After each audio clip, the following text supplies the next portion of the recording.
On this, the second day of November 2020. Welcome to your Barbados Today Morning News Update. As Britain and other European countries enforce lockdown measures to crack down on spiraling COVID-19 cases and some neighbouring Caribbean countries grapple to contain the spread of the virus, the Barbados government is stepping up its response.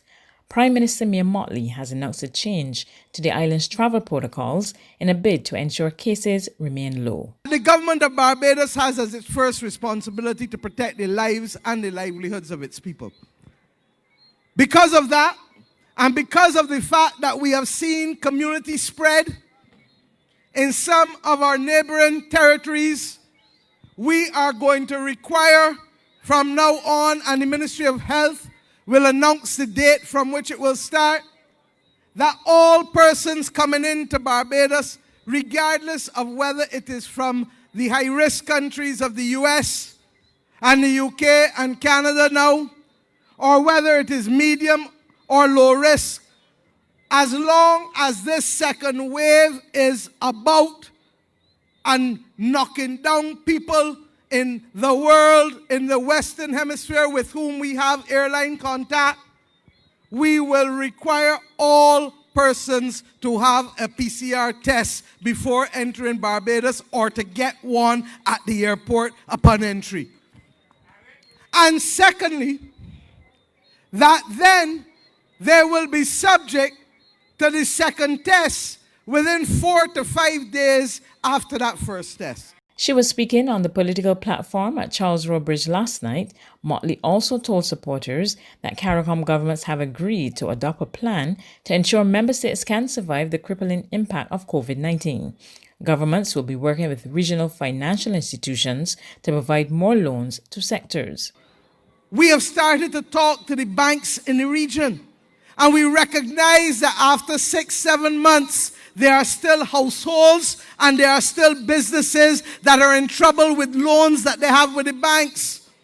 We have to find ways of keeping people's heads above water because this thing is not finishing in 6 or 9 months. And they have agreed with us.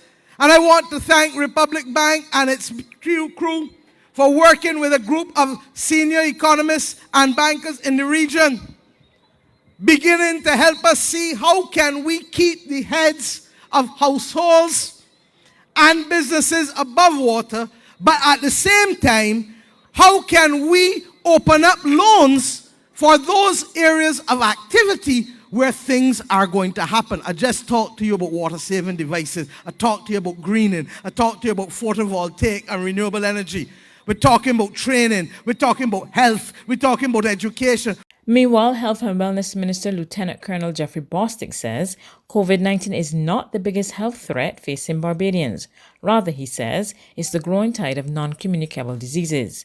Speaking at an ecumenical church service to celebrate the work of the National Task Force on Wellness at the St. Matthias Anglican Church on Sunday, he lamented that NCDs remain a serious challenge that must be tackled by all stakeholders. And this is something that has been dealt with over the years by the National NCD Commission and all of the non-governmental and civil society organizations who have partnered with the ministry to help to deal with this menace.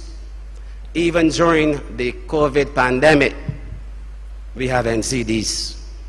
And long after the pandemic, we will have the NCD burden.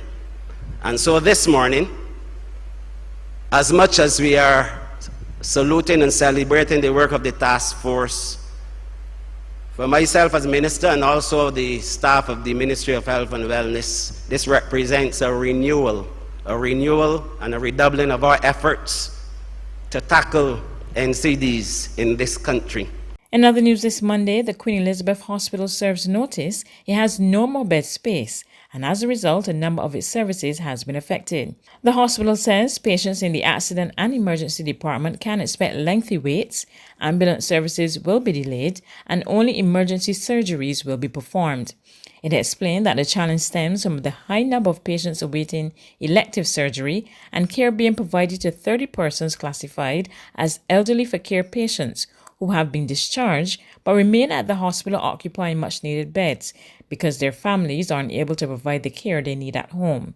The QEH, however, assures the public that patient care will not be compromised, pledging that no patient will be discharged until the medical team deems it safe to do so. Back on the campaign trail, the Democratic Labour Party candidate Floyd Reefer has asked the voters in St. George North to send a strong message to the Barbados Labour Party and reject what he called pedigree politics when they face the polls next Wednesday. Pedigree politics dictates that the people in Lower Estate lives do not matter. What I tell you earlier, no more and no pedigree politics. Remember that. Keep following me. Pedigree politics is the government being able to find $81,000 to pay a former director of economics at CDB, a Trinidadian, as advisor to the government for 3 months. Let me let that sink in now, people. Let me divide 81,000 by 3. We get 27. $27,000 a month. Now let me tell you what you can do with $27,000. Listening? We can build and we can help 192 people with bus fares for a month. We could buy $500 in groceries for 54 people a month. We can pay water bill for 403 households at an average of $67. It can also pay for internet service for at least 200 households, so school children can access Wi-Fi for online learning. Also speaking on the DLP platform, veteran trade unionist Robert Bobby Morris has called on BLP candidate General Secretary of the BWU, Tony Moore, to pay more attention to the affairs of the union. You might not know, the Labour College that Frank Walker set up in 1974 is no longer functional. There are 4 people up there cutting the grass and keeping it tidy, etc. There are 4 people down at the Workers' Union, the Labour College. Shame! Shame! I don't know if they still getting the subvention because they don't have that kind of inside information and they're not honest to come and tell you who. But I know that we got the Labour College because Errol Barrow and Cammy Tudor backed it. And they allowed the Barbados Workers Union $500,000 to set it up. Buy the land and set it up. Now that Labour College was a shining star throughout the Caribbean, in the hemisphere and the world. It was different from most other Labour colleges. Can you imagine closing down a Labour college when you want Labour education more than ever now? When workers need to be trained? Can you really understand why 33 years after the union was formed, it built a Labour college? And now, that Labour college is closed, dead, nothing happening. Just keeping cutting grass up there. Isn't that something that the General Secretary should be spending her time on? There's regional and international news after this short break.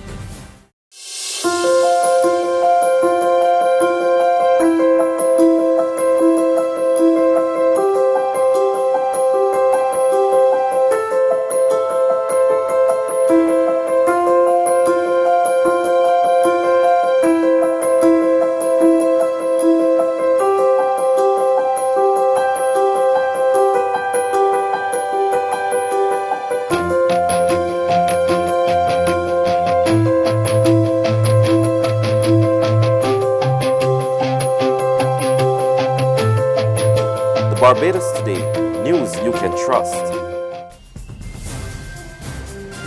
To regional happenings. After being grounded for about 7 months, LIAT returned to the skies at the weekend. LIAT Flight 401 left Antigua for Dominica this afternoon, where the carrier's staff and those on board received an official welcome from the people of Dominica. Dominica's Minister for Tourism, International Transport and Maritime Initiatives, the Honorable Denise Charles, commits to supporting the Caribbean airline. I must confess that air service between Dominica and our sister Antigua has been strained in your absence. So we look forward to you having reliable service again. As we celebrate LIAT today, we want to reiterate our commitment to the government and people of Antigua and Barbuda. We are standing with you.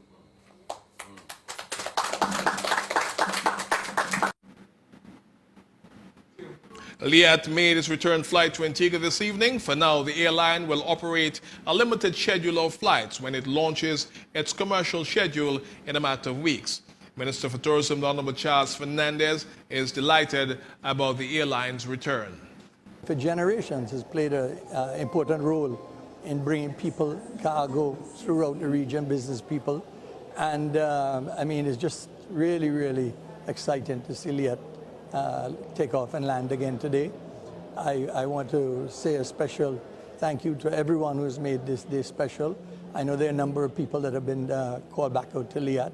And we are hoping that with time, as the airline expands and as business picks back up after this COVID nightmare is over, that we'll be able to see more and more people coming back to work at LIAT. On the international front, in the Philippines, officials say their death toll from Typhoon Goni, the world's strongest typhoon this year, which slammed into the country on Sunday, has climbed to 16. At least 10 people died and 3 others were missing after Typhoon Goni, the world's strongest typhoon this year, barreled through the south of the Philippines' main island on Sunday, an initial government report showed. More than 300 houses were buried under volcanic rocks and mud flows from Mayon volcano in severely hit Albay province south of Manila. Storm surges hit some coastal towns while rivers overflowed and dikes were destroyed. Several people are suspected of having been buried alive. Over 390,000 people had fled to safer ground, including more than 345,000 to evacuation centers, raising concerns about compliance with coronavirus-related health protocols. President Rodrigo Duterte was said to be monitoring the government's disaster response from his southern hometown of Davao City. That's news, but for the very latest, visit our website at www.barbadostoday.bb. You can also subscribe to our e-paper, email updates, or like us on Facebook, and sign up for our breaking news alerts via WhatsApp. We're also on Izumi Media and bus terminals, as well as Screenplay at supermarkets and gas stations near you. You can also hear us on Mix 96.9 FM and Capital Media HD 99.3 FM.